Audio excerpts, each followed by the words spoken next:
Okay. So in previous lecture we have completed electrostatics with the theory and numerical. Now we are going to start new topic, that is magnetic effect due to electric current. Current electricity एक और topic है जो बीच में है, electrostatics and current electricity इस topic के बीच में, तो वो शायद से शूट हो चुका है। तो वो जैसे जैसे आगे लेक्चर बढ़ेंगे वैसे वो टॉपिक आपको ऐप में दिखेंगे, ये करंट इलेक्ट्रिसिटी। तो अभी फिलहाल हम magnetic effect due to electric current start करते हैं। सी 11th स्टैंडर्ड में हमने मैग्नेटिक फील्ड के लिए एक ही टॉपिक पढ़ा था, वो था magnetism, and that magnetism is dealing with natural magnetism. Magnetic fields के दो टाइप्स होते हैं, कौन से natural magnetism and induced magnetism, right. Magnetic fields, magnetic field किसकी वजह से फॉर्म होता है? Natural magnetism and induced magnetism. Natural magnetism में बार मैग्नेट, रॉड मैग्नेट या सर्कुलर मैग्नेट, अलग अलग शेप के मैग्नेट्स, एंड उसके लिए मैग्नेटिक फील्ड कैसे डिराइव करते हैं, मींस बी एक्सिस के लिए हमने डेरिवेशन किया था, बी इक्वेटर के लिए डेरिवेशन किया था। This is for only a bar magnet जिसको खुद को मैग्नेटिक फील्ड है। मैग्नेटिक फील्ड क्या होता है? It has directive and attractive property. I have thoroughly explained why it is observe, right. वो मैग्नेटिक फील्ड का कॉन्सेप्ट भी, मैग्नेट नाम क्यों है वो भी मैंने बताया, ठीक है।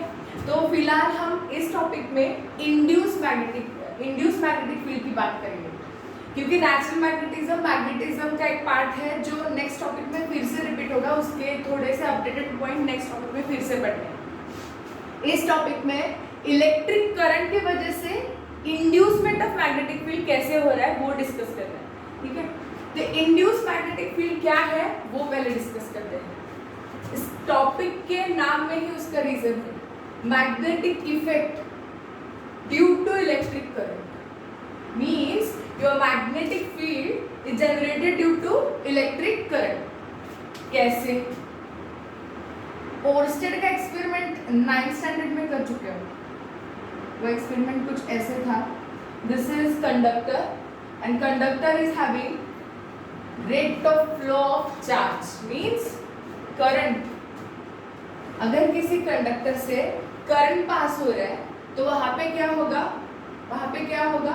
Inducement of one hidden field, and that is what magnetic field, right. And ये magnetic field is shown by vector b bar. ये मैग्नेटिक फील्ड यहाँ पे है, इसको हम पता कैसे कर सकते हैं?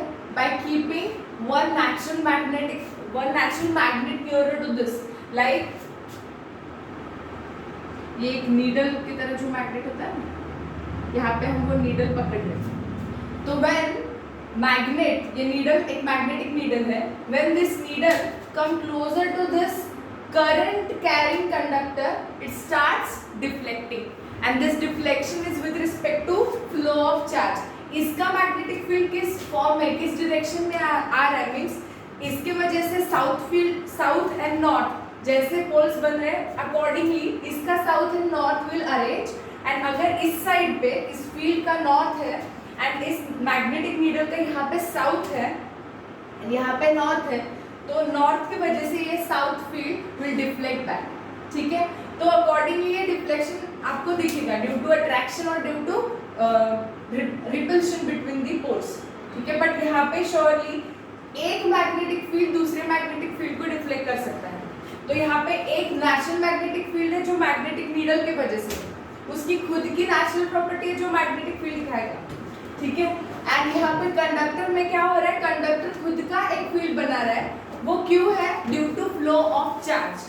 फ्लो ऑफ चार्ज को बोलते हो करंट। एंड इलेक्ट्रोस्टैटिक्स में हमने ये किया था कि स्टैटिक मींस रेस्ट चार्ज जो है is completely responsible for electric field, ठीक है। बट जब वो चार्ज मूव हो रहा है तो उसने इलेक्ट्रिक फील्ड बनाना ही है, तो it is dealing with the current, and उसके साथ ही जब वो चार्ज मूव हो रहा है मींस जब उसको एक्सेलरेशन मिल रहा है तो वो एक नया फील्ड बनाएगा सराउंडिंग रीजन में, and that is what magnetic field b bar, okay. तो this is what magnetic effect due to electric current. Electric current के वजह से यहाँ पे क्या है, मैग्नेटिक फील्ड है। Why it is created due to charge Q? Charge Q is electric charge. Electric charge खुद का एक फील्ड बना रहा है, वो है electric field, whether it is static or is moving. And once your charge gets accelerated means उसने v velocity कुछ अचीव की है with respect to time t, तो उसके वजह से वहाँ पे और एक फील्ड जनरेट हो रहा है, दिस इज फेनोमेना। एंड वो जो फील्ड है is something related to magnetic field, और उसके कैरेक्टरिस्टिक्स किसके समान है, मैग्नेटिक लाइंस ऑफ फोर्सेस के समान है, तभी वो फील्ड कहलाएगा मैग्नेटिक फील्ड। तो करंट के वजह से यहाँ पे मैग्नेटिक फील्ड जनरेट हो रहा है। तो इस टॉपिक में इसके अलग अलग पॉइंट्स हमें सीखने हैं, तो उसका कैलकुलेशन कैसे करें, उसके लॉज क्या है, और ऐसे कुछ कंडक्टर्स अलग अलग शेप के हैं तो वो कितना मैग्नेटिक फील्ड बना सकते हैं रीजन में, ये हमें कैलकुलेट करना है इस टॉपिक में। तो टॉपिक का नाम क्या है, magnetic effect due to electric current. समझ गए? ठीक है।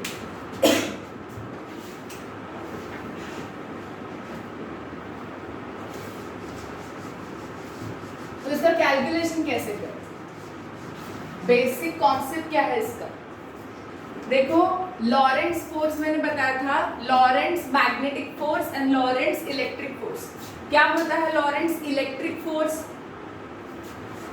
फोर्स की वैल्यू अगर फील्ड के फॉर्म में लिखनी है तो वो क्या होगी, charge into field QE, F bar and E bar both are in same direction. The value of electric force in terms of electric field is charge into field. ये पता है आपको? ठीक है, तो this force is nothing but electric force F E bar. ठीक है, and अगर कंडक्टर में करंट जा रहा है कुछ I, तो इसके वजह से I means charge per unit time. Something is accelerating to the conductor, वो क्या है, चार्ज है विद रिस्पेक्ट टू टाइम। तो कौन मूव हो रहा है, चार्ज मूव हो रहा है, कुछ वेलोसिटी को लेके वो मूव कर रहा है। एक्सीलरेशन में उसकी चेंजिंग वेलोसिटी है विद रिस्पेक्ट टू टाइम, तो वहाँ पे क्या है, उसका स्पीड भी है, अलग अलग टाइम में अलग अलग पोजीशन पे अलग अलग होगा, depending upon the polarity of the potential difference you are providing to. ठीक है, तो यहाँ पे क्या होगा, जैसे ही वेरिएबल पोटेंशियल आप प्रोवाइड कर रहे हो तो वैसे ही वहाँ पे क्या होगा, charge induces acceleration, and once the acceleration is induced it induces the magnetic field. तो चार्ज, वेलोसिटी एंड फोर्स, ये तीन फैक्टर कुछ ना कुछ रिलेशन के साथ एक उनमें कुछ ना कुछ कोरिलेशन है। वो कोरिलेशन जो दिया है, this is magnetic force by the Lorentz equation. ठीक है, तो ये Lorentz force,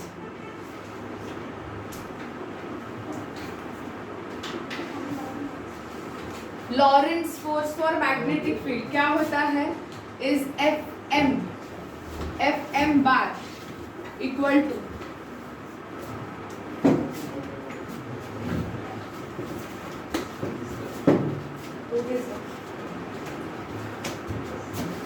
Lorentz field for magnetic force। तो वो क्या है, Q into V bar cross B बार, V बार क्रॉस B बार। V क्या है, वेलोसिटी, B क्या है, मैग्नेटिक फील्ड, एंड Q क्या है, charge. Charge is flowing with velocity, is responsible for magnetic field, and once the field is generated there must be a magnetic force, वो होगा Fm। यहाँ पे इलेक्ट्रिक फील्ड की वजह से इलेक्ट्रिक फोर्स है, यहाँ पे मैग्नेटिक फील्ड की वजह से मैग्नेटिक फोर्स है, वो कितना है, Fm bar equal to Q into V bar cross B bar. तो ये वैल्यू क्या है, लॉरेंट्ज मैग्नेटिक फोर्स, ये वैल्यू क्या है, Lorentz electric force. And due to magnetic effect due to electric current, तो करंट का फोर्स भी हमें कंसिडर करना होगा। तो when current induces magnetic field, total force for the system और conducting current equal to F bar क्या होगा, Fe बार प्लस Fm बार। मीन्स इलेक्ट्रिक फोर्स भी है प्लस मैग्नेटिक फोर्स भी है, वो करंट के साथ साथ मैग्नेटिक फील्ड भी दे रहा है, तो electric force plus magnetic force. So electric force की वैल्यू क्या है, charge into E1, Q into E1, plus वही चार्ज एक्सेलरेट हो रहा है कंडक्टर में, तो Q into it achieve some velocity, inducement of magnetic field with respect to velocity, with respect to direction of flow of charge, तो V bar cross V bar, तो ये बना total force when current is flowing through the conductor. तो Q को common कर लो, तो equation becomes E बार plus V bar cross V bar. तो this is the value of force. Which kind of force it is? It involves electric plus magnetic force. ठीक है, and is given by Lorentz. तो ये concept I hope आप समझ गए Lorentz force का, जो मैंने ऑलरेडी 11th में एक्सप्लेन करा था। जैसे ही चार्ज वेलोसिटी अचीव करेगा तो वो और एक नया फील्ड बनाएगा सराउंडिंग रीजन में, वो होगा मैग्नेटिक फील्ड। ठीक है, तो मैग्नेटिक फील्ड है ही, बट चार्ज इज फ्लोइंग, तो इलेक्ट्रिक फोर्स भी है वहां पे, तो दोनों का सम will be the final force experienced by the conductor or the any charge or any new current carrying conductor is coming in the region, तो उसमें कितना फोर्स होगा, इतना फोर्स होगा। समझ गए? तो Lorentz magnetic force, Lorentz electric force, magnetic effect due to electric current given by the final force. समझ गए? तो इसके लिए हमें डायरेक्शन डिस्कस करना है, कब वो मैक्सिमम होगा, कब वो मिनिमम होगा, एंड इसके डायरेक्शन कैसे दिए जाते हैं।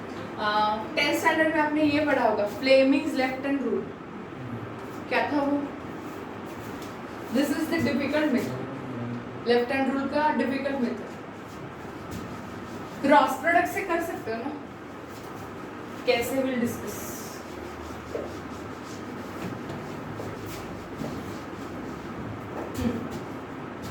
फ्लेमिंग्स लेफ्ट हैंड रूल क्या है पहले डिस्कस कर लेते हैं। क्या है Fleming's left hand rule? This indicates first finger हमेशा B बार होता है, magnetic field. Middle finger indicates direction of flow of current, means flow of charge, charge जिस डायरेक्शन में उसी डायरेक्शन में करंट होगा, तो this is B bar, this is I means current और चार्ज। ठीक है, तो this indicates magnetic force. Why it is perpendicular? Why three are mutually perpendicular to each other? Due to equation.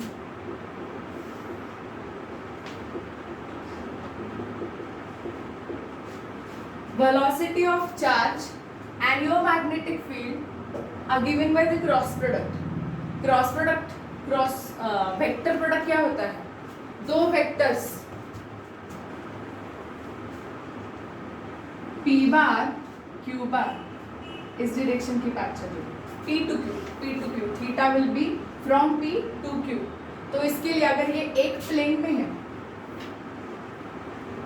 तो जो नया वेक्टर बनेगा is perpendicular to P bar and Q bar, होता है ना ये cross product sine theta when it is maximum, when it when it is maximum, P bar Q bar cross product ले रहे हो तो उसका जो फाइनल वेक्टर होगा वो क्या होगा, it is perpendicular to both और प्लेन ऑफ वेक्टर्स।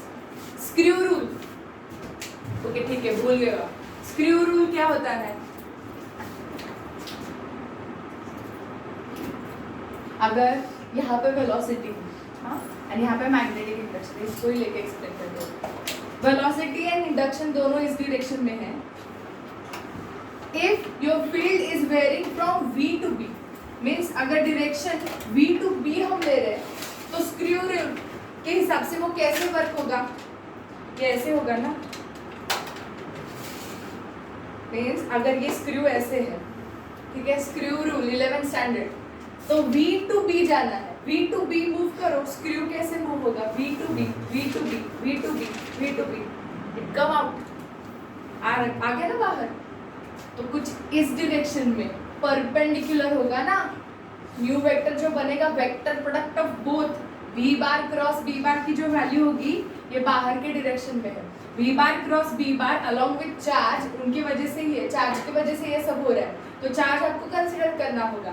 तो अलॉन्ग विथ चार्ज एक नई क्वांटिटी मिल रही है, वो है फोर्स, जो बाहर के डायरेक्शन में है, out of plane of paper. समझ रहे हो कि नहीं समझ रहे? ठीक है, अगर यही है V एंड B नीचे के डायरेक्शन में, प्लस माइनस हुआ था ना वेक्टर प्रोडक्ट के दो अलग अलग वैल्यू, तो V टू B, तो यहाँ पे क्या है, इस डायरेक्शन में घुमाना है स्क्रू को, टाइट कर रहे हो स्क्रू को, ठीक है, इट विल गो इनसाइड, तो वेक्टर का डायरेक्शन क्या होगा, in the plane of paper. समझ रहे हो, perpendicular to both, perpendicular to plane, कुछ ऐसे बनेगा ये। समझ रहे हो कि नहीं समझ रहे? Screw rule. हाँ, तो क्रॉस प्रोडक्ट का जो फाइनल डेफिनेशन है, cross product in terms of direction जैसे एक्सप्लेन करा है वैसे ही ये है। If two are in the plane mutually perpendicular, तो तीसरा जो बनेगा, if that two are connected by the cross product, तो तीसरा जो बनेगा is by screw rule only, तभी ये म्यूचुअली परपेंडिकुलर है एंड परपेंडिकुलर टू बोथ। समझिए, तो this is what force. Clear? ये डिफिकल्ट मेथड है स्क्रू रूल या क्रॉस प्रोडक्ट, और एचसी वर्मा में भी जो बताया है फ्लेमिंग लेफ्ट हैंड रूल का कहीं भी कोरिलेशन नहीं बताया उन्होंने, ये क्रॉस प्रोडक्ट से इजी होता है। स्क्रू एक बार इस डायरेक्शन में घुमाओ तो वो अंदर की डायरेक्शन में जाएगा, एक बार इस डायरेक्शन में घुमाओ वो बाहर आएगा, जब वो बाहर होगा तो out of plane of paper, जब वो अंदर होगा in the plane of paper. समझ रहे हो कि नहीं समझ रहे हो? तो स्क्रू रूल अप्लाई करना है, और उससे भी इजी मेथड जो अपने टेक्स्ट बुक में नहीं है बट वो मुझे अच्छी लगती है, क्या है, palm rule, right hand palm rule. हो चुका है आपको? It's very easy. देखो कैसे, अगर ये कुछ B बार का डायरेक्शन है एंड ये I मीन्स वेलोसिटी का डायरेक्शन है, क्योंकि I is in the direction of charge and charge is flowing, तो चार्ज की वेलोसिटी उसके डायरेक्शन में। I का जो वेक्टर रिप्रेजेंटेशन होता है या वेलोसिटी का जो वेक्टर रिप्रेजेंटेशन होता है, velocity is distance upon time, तो लेंथ ऑफ कंडक्टर कितना डिस्टेंस जा रहा है अक्रॉस द लेंथ, तो L बार जो वेक्टर होता है is in the direction of flow of charge, तो L bar by T is nothing but V bar. समझ रहे? तो वी कैन टेक I और वी कैन टेक V, दोनों सारे जो फैक्टर्स है एक ही डायरेक्शन में, ठीक है। तो V बार एंड B बार इस डायरेक्शन में है, तो B का डायरेक्शन कुछ ऐसे है, B ऐसे है एंड V ऐसे है, ठीक है। तो अपना फोर्स कुछ ऐसे होगा। ये थोड़ा डिफिकल्ट हो रहा है, किस है, इन द डायरेक्शन है या in the plane of paper है, out of plane of paper है, ये समझ में नहीं आ रहा है। तो पाम रूल से, जो पाम रूल है इससे बहुत इजी होता है। देखो, हमेशा जो फिंगर्स है, राइट हैंड का जो पाम है उसके जो फिंगर्स है ना, are always pointed in the direction of B bar, B bar के डायरेक्शन में जाने चाहिए, ये ऐसे। एंड ये जो थंब है is in the direction of velocity, तो ये कुछ ऐसे है। तो जिस साइड पे अपना पाम होगा ना, तो उस डायरेक्शन में पुश करना है। देखो, this is B bar, this is current, okay. तो push in the direction of palm, तो फोर्स क्या होगा, force is into the plane of paper, अंदर की डायरेक्शन में फोर्स होगा ऐसे, F बार। समझ गए? अगर कुछ ऐसे है, ये मेरा डायरेक्शन है मैग्नेटिक फील्ड का, this is B bar, this is current का डायरेक्शन, वेलोसिटी का डायरेक्शन, तो अपना फोर्स क्या होगा, out of plane of paper, palm की डायरेक्शन में। समझ रहे हो कि नहीं?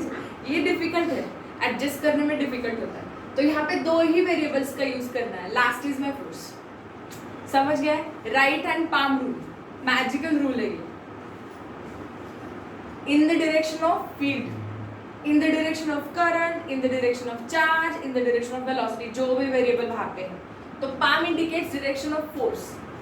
अगर इस साइड पुश हो रहा है, इस साइड पुश नहीं होगा, जिस डायरेक्शन में पाम है उसी डायरेक्शन में पुश कर रहा है, तो इस साइड पुश हो रहा है, तो this is the direction of force, ठीक है। अगर कुछ ऐसे है, ये B बार का डायरेक्शन हो सकता है, ये B बार का डायरेक्शन, ये करंट का डायरेक्शन, ठीक है। तो force is in this direction. समझ रहे?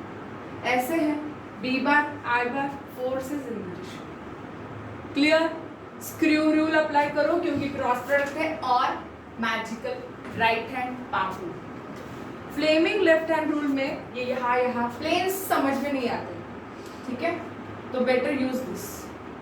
समझ गए क्या है? This is Lorentz force along with its direction and is thoroughly given by cross product. Cross product समझते हो यूज करने में, तो या स्क्रू रूल यूज करना आता है तो इट इज इजी, नहीं तो ये पाम रूल यूज करो। क्लियर? समझ गए? तो फाइनल इक्वेशन क्या है? Force when current carried by a conductor it induces to field. Compulsory charge flow हो रहा है तो वहां पे इलेक्ट्रिक फील्ड है ही, it surrounded by a new hidden field that is magnetic field and is given by Lorentz magnetic force. F bar is equal to electric force plus magnetic force, तो F E बार plus F M बार। Values क्या है? F E बार Q E बार plus Q charge की वजह से है and charge gets accelerated तो velocity भी add करनी है। वेलोसिटी इज अ वेक्टर तो वी बार क्रॉस। क्लियर? तो कब वो मैक्सिमम होगा, कब वो मिनिमम होगा, वो डिस्कस करेंगे।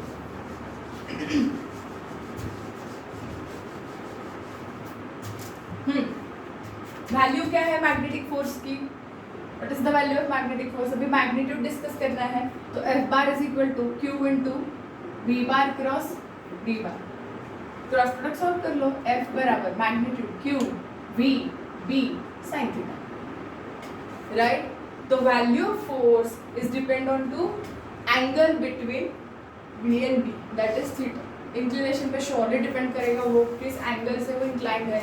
If your induction and flow of charge both are in same direction, means if I'm taking this is conductor, lines of forces, magnetic lines of forces are in this direction and flow of charge is also in this direction, means L bar vector जो इस direction में है, इस direction में charge है, इस direction में velocity है, तो V bar B bar both are in same direction, तो theta कितना हुआ? What is the value of theta here? 0 degree. This is the direction of lines of forces and if I am taking a conductor here जिसमें current जा रहा है, वहाँ पे velocity of charge v बार है, ये b बार है, तो both are parallel to each other. First case when b bar parallel to v bar, तो थीटा कितना होगा? 0 डिग्री and sin 0 कितना होता है? sin 0 0, तो force becomes 0।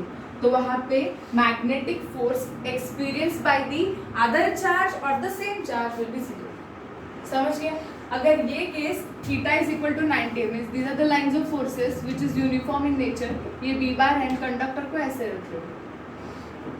We are discussing standard cases. अगर अलग अलग थीटा है तो it can very like this. Theta पर वैल्यू अलग अलग कर रहे हो तो ये अलग अलग होगा। कब वो मिनिमम होगा? जब वो पैरेलल होगा। कब वो मैक्सिमम होगा? यहाँ पे करंट का डायरेक्शन ये है, वेलोसिटी का डायरेक्शन वही है, तो थीटा बराबर 90 डिग्री हो रहा है यहाँ पे। ठीक है, तो ये क्या होगा? F is equal to Q V B sine 90 and sine 90 is maximum, तो ये बना क्यू वी बी।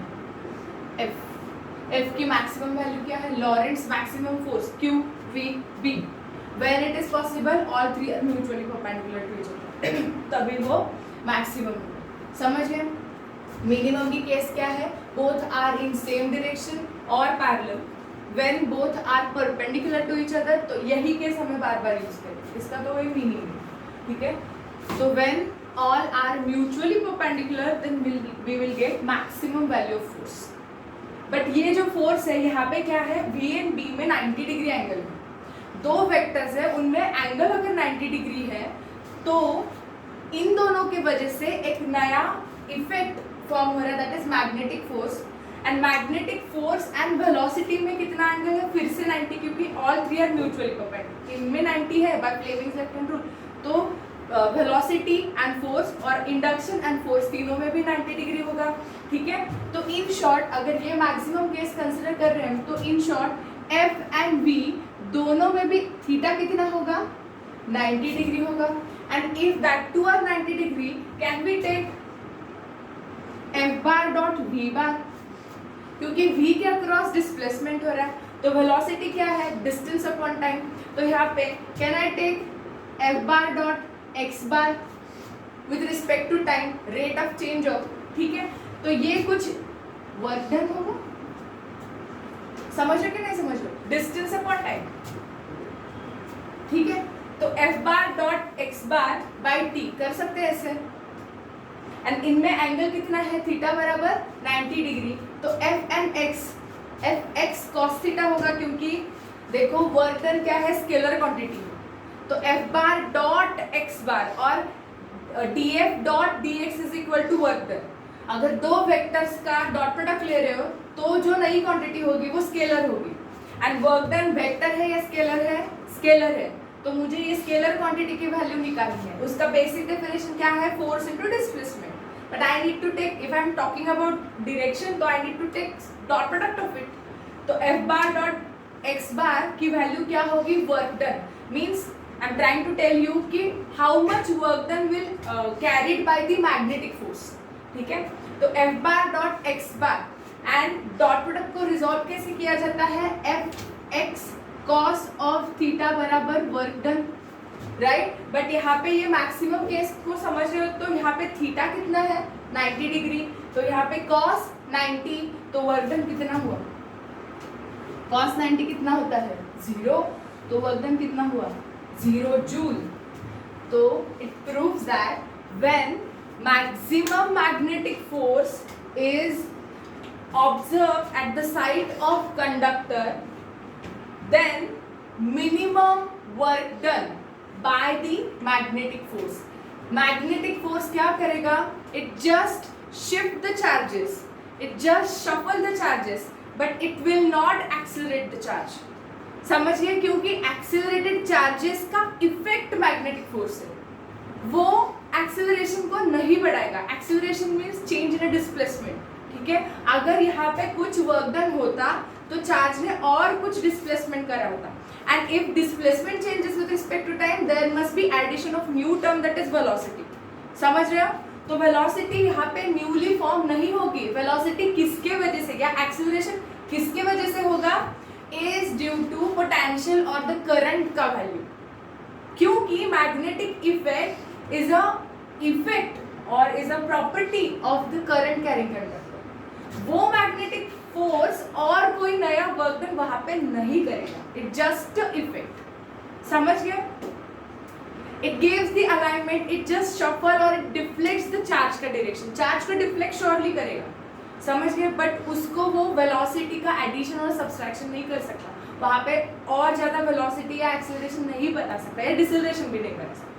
समझ गए, बाय, क्योंकि वर्क डन इज 0। जब मैक्सिमम फोर्स की ये हालत है तो मिनिमम का कोई सवाल ही नहीं। जब मैक्सिमम फोर्स यहाँ पे लग रहा है तभी वर्क डन 0, तो मिनिमम होगा तो कोई फोर्स ही नहीं है, तो वर्क डन तो वैसे ही 0। समझ गए, mean in short 0 to 90 degree there is no work done by the magnetic force. Work done कौन कर रहा है, इलेक्ट्रिक फोर्स ओनली। किसके लिए, to move the charge, to accelerate the charge. समझिए, अगर फोर्स है, फोर्स के डायरेक्शन में डिस्प्लेसमेंट पॉसिबल होती है, तो दो फोर्स यहाँ पे अगर वर्क करे तो वेलोसिटी विल डिफर, बट वैसे नहीं हो रहा है। Acceleration of charge is by electric force only.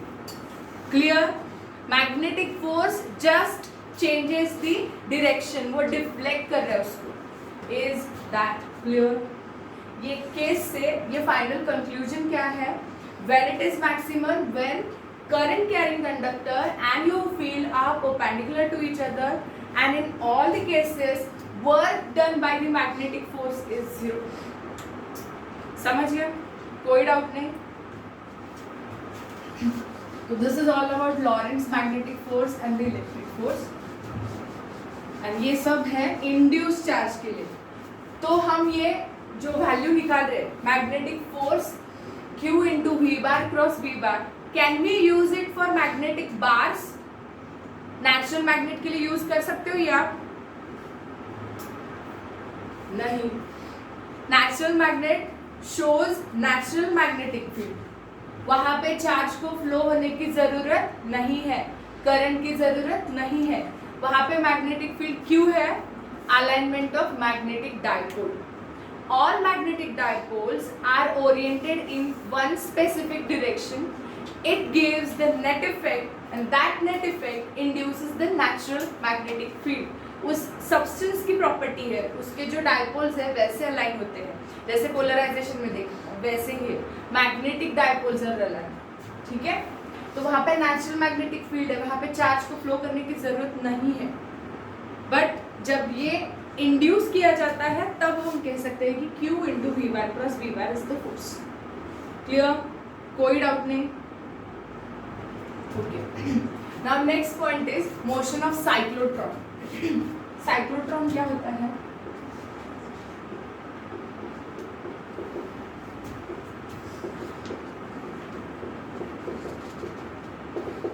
Cyclotron circular motion of particle, और जैसे जैसे वो आगे जाएगा, नीचे देखो साइक्लोट्रॉन ट्विस्टर देखे है ना? साइक्लोट्रॉन सर्कुलर मोशन होते, छोटा सा पार्टिकल है, नीचे से ऊपर उठ रहा है, जैसे एयर गैप कम कम होते जा रहा है तो it is driven by the larger and larger force.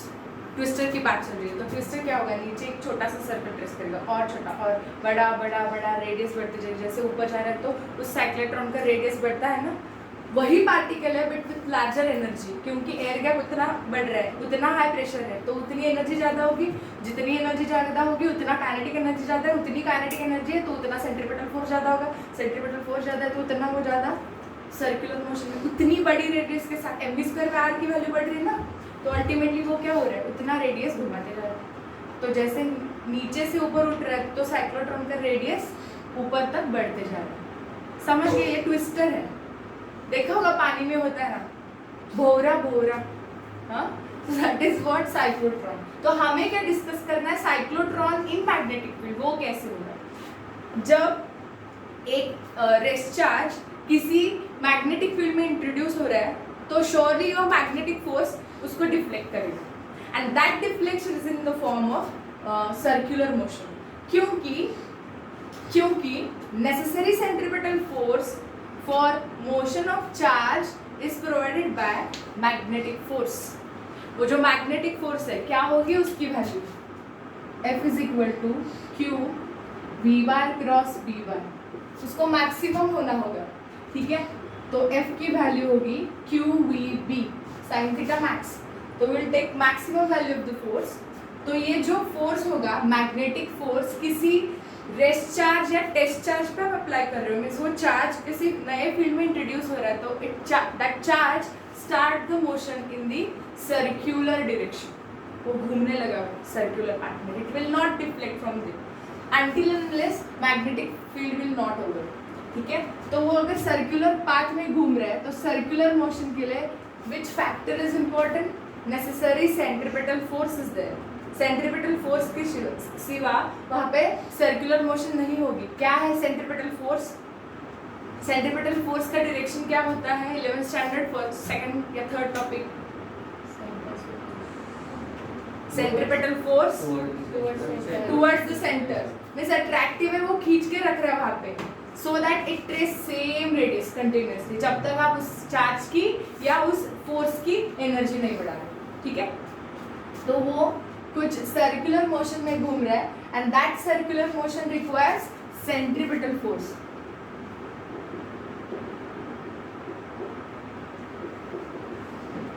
And this centripetal force is provided by whom? अगर वो मैग्नेटिक फील्ड में है तो मैग्नेटिक फोर्स एक्सपीरियंस करेगा इज बाय मैग्नेटिक फोर्स। अगर यही केस है, electrons are orbiting continuously around the nucleus, तो वहां पे who is providing necessary centripetal force? Electrons are continuously orbiting around the positively charge nucleus, हाँ, by the positively charged nucleus negatively charged electrons are continuously orbiting, electrostatic force of attraction provides the necessary centrifugal force। ये condition use करते हुए आपको force या charge की value निकालनी होगी किसी भी बिंदु से। तो यहाँ पे कंडीशन क्या है, मोशन ऑफ साइक्लोट्रॉन के लिए, साइक्लोट्रॉन क्यों है? क्योंकि चार्ज को मूव कर रहे हैं in presence of magnetic field, तो साइक्लोट्रॉन बनाएगा चार्ज का या आयन का।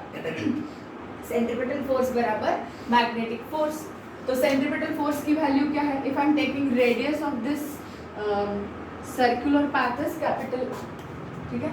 तो ये बनेगा mv² by mass of charge होगा ना कुछ, उसका वेलोसिटी जो होगा उस स्पेसिफिक ट्रैक के लिए that is v upon r, mv² by r is equal to magnetic force क्या है? qvb maximum, this is the condition for cyclotron motion, ठीक है।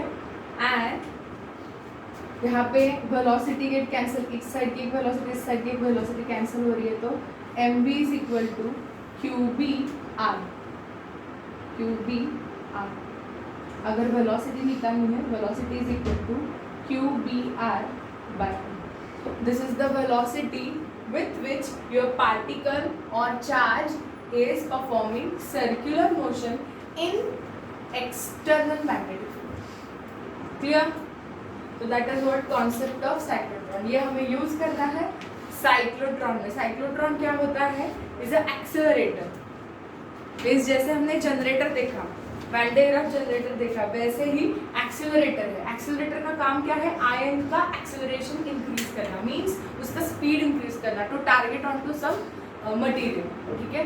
तो anyhow I need to increase ion का acceleration, तो for that we going to use this concept. Centripetal force is provided by magnetic force. Cyclotron को बनाना है, after ये जो कॉन्सेप्ट है इसको ही लेके उन्होंने साइक्लोट्रॉन का स्ट्रक्चर बनाया। साइक्लोट्रॉन इज अ एक्सेलरेटर जो चार्ज का या पार्टिकल का वेलोसिटी बढ़ाएगा, ठीक है, विद लार्जर एनर्जी। उसकी काइनेटिक एनर्जी भी ज़्यादा होगी। Once the kinetic energy increases, velocity increases, ठीक है। तो कुछ भी करके उस चार्ज की एनर्जी बढ़ाती है। तो next point is accelerator cyclotron. इसका जस्ट एक्सप्लेनेशन करते हैं, उसका जो फर्दर पार्ट है will continue in next lecture. Cyclotron बनाते कैसे हैं? जनरेटर बनाते कैसे हैं? जनरेटर में दो पुलीज की जरूरत होती है एंड पुलीज के ओवर हम एक कंटिन्यूअस चार्ज फ्लो करवा रहे हैं बाय द कोरोना डिस्चार्ज। वो क्या है? स्पाइक चार्ज, ठीक है। स्पाइक से कंटिन्यूअस चार्ज आ रहा है क्योंकि is connected to high voltage rectifier. Rectifiers क्या करते हैं? हर ऑल्टरनेटिंग साइकिल में flow of charge means continuous free charge दे रहे हैं, that charge is freed by the spikes. वहाँ पे कोई फर्दर कनेक्शन नहीं, लीक्ड आउट, वहाँ पे वो लीकेज होगा and you will find the burst of charges as a output of that spikes, ठीक है। तो वैसे ही यहाँ पे हमें इलेक्ट्रोड का यूज करना है एज अ आयन सोर्स जो बीच में होगा। वहाँ पे भी हमने एक इलेक्ट्रोड यूज किया था जो पॉजिटिव इलेक्ट्रोड था, जो पॉजिटिव आयन बना रहा था। प्रोटॉन, हाइड्रोजन या ड्यूटेरियम से हम पॉजिटिव आयन बनाते हैं। यहाँ पे भी हमें पॉजिटिव इलेक्ट्रोड लेना है, ठीक है। तो सेंटर पे होगा वो आयन सोर्स जो इलेक्ट्रोड होगा। ये किसी गैस को वहाँ पे फील करना है जब वो अंडर हाई टेंशन बैटरी को कनेक्ट कर रहे हो आप, and it is so provided with the high battery and high pressure, तो वो आयनाइज होगा, ठीक है। आयनाइजेशन चेम्बर रहता है ना, वैसे वो चेम्बर आपको कनेक्ट करना है and is so connected to that electrode, तो that electrode continuously provides the charge. Charge को ही एक्सीलरेट करना है तो सोर्स चार्ज की जरूरत है ना वहाँ पे, विद लो काइनेटिक एनर्जी। उनकी जो आयनाइजेशन एनर्जी होगी उतनी ही उनकी काइनेटिक एनर्जी, तो that kinetic energy is not sufficient to strike on to material. जिस पे मुझे टारगेट करना है उस पे जो बम्बार्डमेंट हो रही है, तो वहाँ पे से I am expecting some million electron volt energy, and जहाँ पे आयनाइजेशन हो रहा है तो कुछ इलेक्ट्रॉन वोल्ट में उनकी एनर्जी होगी, तो that is not enough to target on to that. तो उनकी एनर्जी बढ़ानी है before they are targeting on to the material. तो वो एनर्जी बढ़ानी कैसे है? By using accelerator. तो इस आयन सोर्स को बीच में रखो and is connected to dees. Textbook में जो डायग्राम है, this is simply a part of a cyclotron. वहाँ पे बड़ा सा एक इलेक्ट्रोमैग्नेट होता है, दो इलेक्ट्रोमैग्नेट्स होते हैं, ऊपर एक नीचे एक। 10,000 वोल्ट को कनेक्शन होता है, ऑल्टरनेटिंग बैटरी का कनेक्शन है क्योंकि डीज का कनेक्शन अलग अलग होता है। सब उन्होंने स्किप किया, ठीक है। प्रीवियस सिलेबस में वो सब था, बट यहाँ पे जस्ट फोकस है कॉन्सेप्ट पे, ठीक है। तो ये डीज है, ये D1 है, ये D2 है। ये दोनों ही मेटल्स के बने हैं, हॉलो होते हैं। 2 Ds, डी लाइक स्ट्रक्चर है ना मेटल का, तो 2 Ds, D1 and D2 are the metal plates. Those are so connected to alternating current. Current DC क्या होता है, AC क्या होता है, आई होप सबको पता है। DC means direct current, AC means alternating current. अगर नहीं तो नेक्स्ट जो टॉपिक है EMI, वहाँ पे पूरा डिस्कशन हो रहा है। मीन्स अल्टरनेटिंग करंट क्या है, DC करंट क्या है, वो बनाते कैसे हैं, उसको कम कैसे करना है, तो सारे फैक्टर्स वहाँ पे पड़ेंगे, ठीक है। तो ये AC AC means alternating current, ये जो सिंबल है ना ये Q यूज करें यहाँ पे, ये भी इंपॉर्टेंट है। This is the first half cycle of alternating current and this is the second half cycle. It forms a wavelength, right? कुछ वेवलेंथ के फॉर्म में जा रहा है। ये पॉजिटिव हाफ साइकिल है, it is with this maximum amplitude, and ये negative half cycle है, this is with the same amplitude but negative, ठीक है? तो फर्स्ट हाफ साइकिल में अपना जो वैल्यू है, देखो यहाँ पे वाई एक्सिस का ये पॉजिटिव एंड है, ये वाई एक्सिस का नेगेटिव पार्ट है। तो फर्स्ट हाफ साइकिल में अपना जो एम्पलीट्यूड है, मीन्स करंट है या वोल्टेज है, ये पॉजिटिव हो रहा है, ठीक है? एंड नेक्स्ट हाफ साइकिल में वो क्या हो रहा है? नेगेटिव हो रहा है। मीन्स यहाँ पे अगर ऑल्टरनेटिंग करंट या ऑल्टरनेटिंग वोल्टेज आप सप्लाई कर रहे हो, तो D1 अगर फर्स्ट हाफ साइकिल में D1 पॉजिटिव है, पोटेंशियल बैरियर अलग अलग मीन्स बैटरी के दो टर्मिनल से बना होता है and is connected to two conductors. तो अगर एक पार्ट पॉजिटिव की तरफ जा रहा है तो दूसरा श्योरली नेगेटिव की तरफ जाएगा, समझ रहे हो? तो ये जो D2 है ये नेगेटिव बनेगा। Immediately into next half cycle, with respect to this, I am taking D1 as a representative. तो पहले हाफ साइकिल में D1 पॉजिटिव बना, तो अल्टीमेटली D2 नेगेटिव एंड पे है, नेगेटिव पोटेंशियल पे है। तो नेक्स्ट हाफ साइकिल में क्या हो रहा है? ये जो पार्ट है मीन्स D1 अपना नेगेटिव हो रहा है, ऑल्टरनेट होता है, ठीक है? तो उसी हाफ साइकिल में D2 क्या होगा? उसके रिस्पेक्ट में पॉजिटिव होगा। तो ऐसे ऑल्टरनेटिवली पॉजिटिव हाफ साइकिल में ये पॉजिटिव, ये नेगेटिव, नेगेटिव हाफ साइकिल में ये नेगेटिव, ये पॉजिटिव, फिर से ऑल्टरनेट होगा। It gonna repeat, is like a wave, sine wave है ये। तो ये पॉजिटिव, फिर से ये पॉजिटिव, ये नेगेटिव, नेगेटिव। तो positive negative D1 and D2 हमेशा प्लस माइनस पोटेंशियल पे एडजस्ट होगा। तो this is what alternating current. उसकी जरूरत क्यों है? उसका वर्किंग जब होगा तो समझ में आएगा। तो समझ गए ये क्या है? Alternation. Alternate means you are alternating the voltage to the DC simply, ठीक है? And this whole setup is kept in steel tank with under pressure, and वहाँ पे आइसोलेशन इज मस्ट, क्योंकि यहाँ पे 10,000 वोल्ट जितना सप्लाई है, 10,000 वोल्ट विद 10 मेगाहर्ट्ज जितनी फ्रीक्वेंसी है this alternating current, 10 megahertz, 10 into 10 to the power 6 means 10 to the power 7 megahertz, 7 hertz जितनी फ्रीक्वेंसी बनानी है। 10,000 वोल्ट समझते हो? 220 वोल्ट पे इंसान मर सकता है, नहीं मरता ही, ठीक है? तो 10,000 volt is beyond imagination. with 500 volt 600 केवी के 600 केवी या 500 केवी के वो चेम्बर्स रहते हैं जहाँ पे वो बॉडी को जलाते हैं।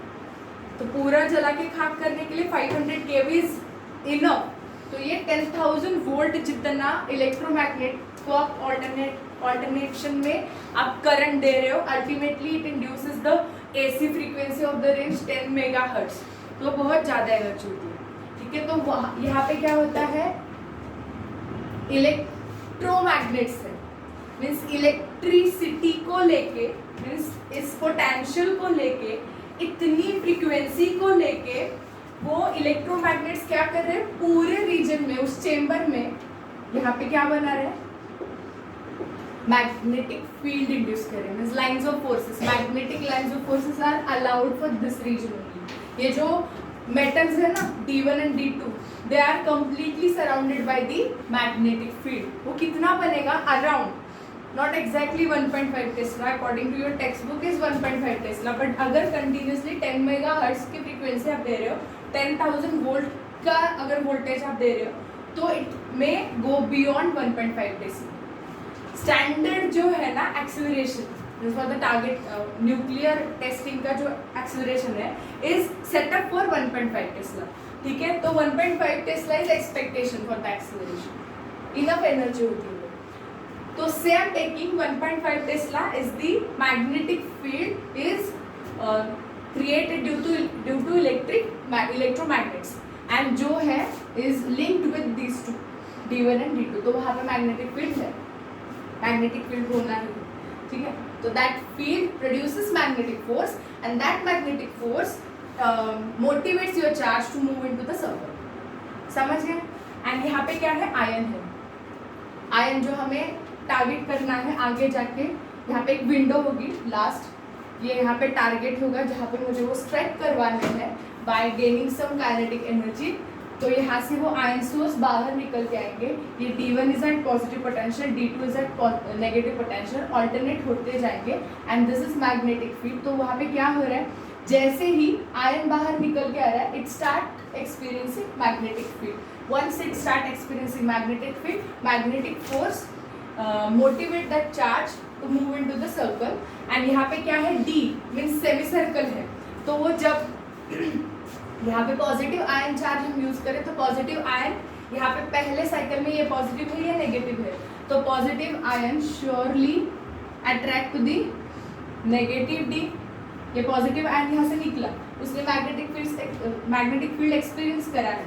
एंड यहाँ पे नेगेटिव है, D2 is negative, D1 is at positive potential. Alternate कर रहे हैं ना, तो फर्स्ट साइकिल में हम देखेंगे दिस इज एट नेगेटिव. तो श्योरली इस साइड अट्रैक्ट होगा. एंड यहाँ पे एक सेमी सर्कल ट्रेस करते हुए नेक्स्ट हाफ साइकिल में ये नेगेटिव हो रहा है, ये पॉजिटिव हो रहा है. तो इस D1 में जंप करके वहाँ पे सेमी सर्कल ट्रेस करेगा विथ लार्जर रेडियस. क्योंकि जैसे जैसे वो आगे जा रहा है वैसे वैसे उतनी इलेक्ट्रॉन वोल्ट एनर्जी उसकी काइनेटिक एनर्जी में इंक्रीमेंट होते जा रहा है. फिर से ये नेगेटिव होगा, ये पॉजिटिव होगा, तो ये यहाँ के थोड़ा और रेडियस बढ़ा के सेमी सर्कल ट्रेस करेगा. ऐसे करते हुए एवरी ऑल्टरनेट साइकिल वो कंप्लीट कर रहे हैं semi circle. And once it reach to maximum radius, वो कितनी होगी, is equal to radius of D. It come out through the window and is targeted on to with larger amount of kinetic energy. वहाँ पे उसकी velocity इस velocity से कहीं ज़्यादा. समझिए, इसका पूरा एक्सप्लेनेशन हम फिर से कल करते हैं. ठीक है, विल स्टॉप टुडे.